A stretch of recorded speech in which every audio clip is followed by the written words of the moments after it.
Alors, parlons des échelles de Likert et de l'appareil statistique qui permettent d'investiguer des questions de recherche portant sur de telles données.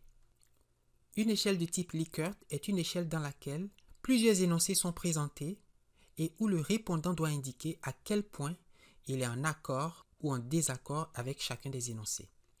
Par exemple, on demande à des participants à une étude d'indiquer leur état de santé sur une échelle de type Likert à 5 points, 1 signifiant très mal et 5 très bien, et les valeurs intermédiaires 2, 3, 4 correspondant respectivement aux états mal, neutre et bien.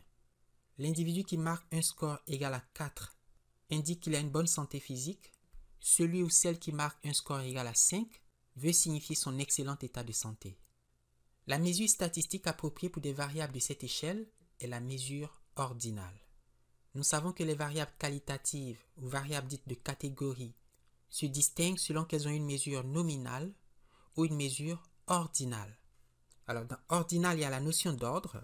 Ce sont donc des mesures qui permettent de placer en ordre les personnes, les participants, les sujets, les individus en fonction d'une dimension spécifique, la caractéristique mesurée, et par exemple ici leur état de santé, et qui, et ça c'est très important, qui ne permet pas de déterminer à quel point les scores ou les réponses des participants diffèrent entre eux. Et par exemple, il n'y a aucune raison a priori de supposer que l'écart entre les scores 1 et 2 sur cette échelle de type Likert à 5 points est le même que l'écart entre les scores 4 et 5. Alors, mathématiquement, c'est le cas. 2 moins 1, c'est 1. 5 moins 4, c'est 1. 2 moins 1 égale à 5 moins 4. Mais pour toute fin pratique, ces écarts n'ont aucune signification. On ne peut pas dire que la différence entre un état de santé mal et un état de santé très mal est égale à l'écart entre un état de santé très bien et un état de santé bien. Et déjà, ça ne veut rien dire. On voit bien que si l'état de santé d'une personne passe de « je me sens très mal » à « je me sens mal », il y a une très grande subjectivité dans cette évaluation. Ces différents scores n'auront strictement pas la même évaluation médicale s'il y en avait une.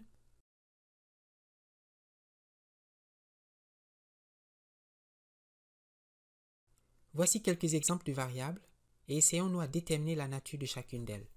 Si je demande « aimez-vous le chocolat ?» il y a deux réponses possibles. Oui, j'aime le chocolat. Non, je n'aime pas le chocolat. La variable associée à une telle question est dite nominale. Elle est donc mesurée sur une échelle nominale binaire. Elle n'est pas ordinale puisqu'il n'y a pas d'ordre ou de préférence dans les modalités dans les réponses possibles à cette question. Oui ou non. Variable qualitative nominale. Par contre, si on demande sur une échelle de 1 à 5, indiquez jusqu'à quel point vous aimez le chocolat, 1 correspondant à pas du tout et 5 à beaucoup, alors là on a une mesure ordinale puisqu'il y a un ordre de préférence dans la réponse du participant. Et donc la variable associée est qualitative ordinale. Qualitative ordinale. Il faut distinguer deux types d'échelles Likert, des échelles simples qui reposent sur un item et des échelles composites qui sont des combinaisons d'un ou plusieurs items. Alors par exemple, dans la base de données que voici, 4 variables notées Q1, Q2, Q3 et Q4, santé physique, santé mentale, santé sexuelle, santé émotionnelle, toutes mesurées sur une échelle Likert à 5 points, et le dernier item, la cinquième variable, qui mesure l'estime de soi, est mesurée sur une échelle simple de Likert à 10 points. Et donc les scores varient de 1 à 10. Tandis que pour les questions Q1 à Q4, les réponses des participants varient de 1 à 5.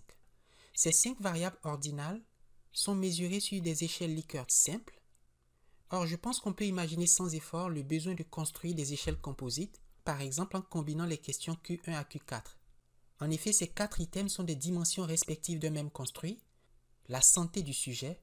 On peut donc penser à une santé générale du participant en additionnant ses scores pour chacune de ces questions.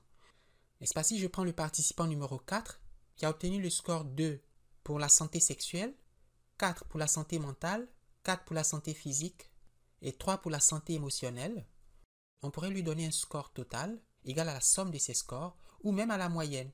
La nouvelle variable serait alors construite sur une échelle composite. Et cette distinction entre échelle simple et composite est d'autant plus importante qu'elle nous permet de faire le tri parmi les analyses statistiques appropriées. Les analyses statistiques appropriées pour les variables ordinales, et donc mesurées sur des échelles Likert simples, sont de type non paramétrique, tandis que celles qui sont composites peuvent être analysées au moyen de tests aussi bien paramétriques que non paramétriques. Alors pour être plus concret, supposons qu'on veuille analyser les données de la base que voici. Quelles sont les méthodes qui s'offrent à nous pour combiner ces 4 items? Eh bien, on peut déjà penser à en faire la moyenne. On aurait alors un score moyen de l'état de santé du participant.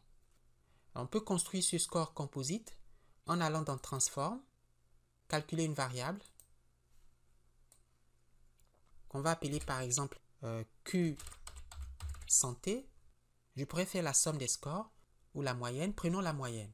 Je vais ouvrir une parenthèse et je vais faire la première question plus la deuxième question plus la troisième question plus la quatrième question. Je ferme la parenthèse et je divise par 4 pour avoir le score moyen et OK.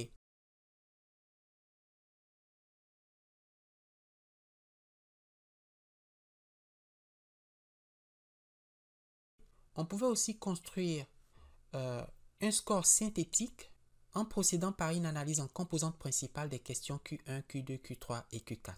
Et par exemple, réduire ces 4 variables à 2 ou même une seule variable si possible.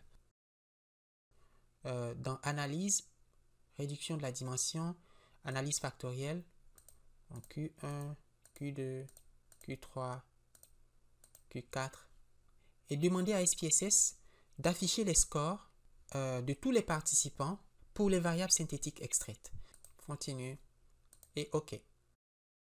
SPSS a calculé 2 variables synthétiques. Ces 2 composantes totalisent à elles seules environ 72% de la variance totale.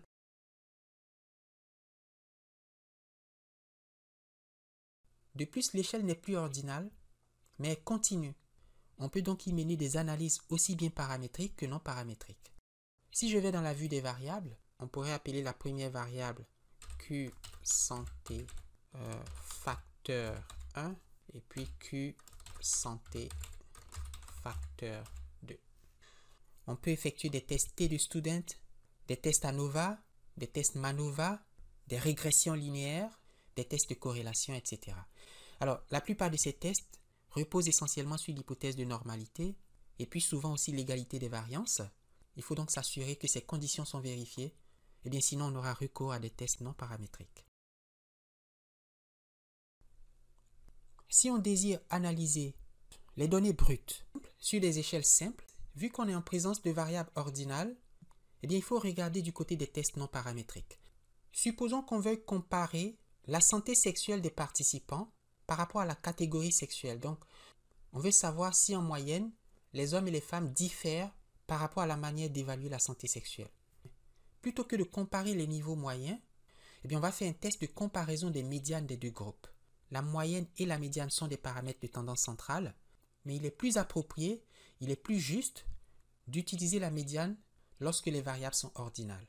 Alors, dans SPSS, dans Analyse, vous avez test non paramétrique et vous avez le choix de comparer des échantillons indépendants ou des échantillons dépendants.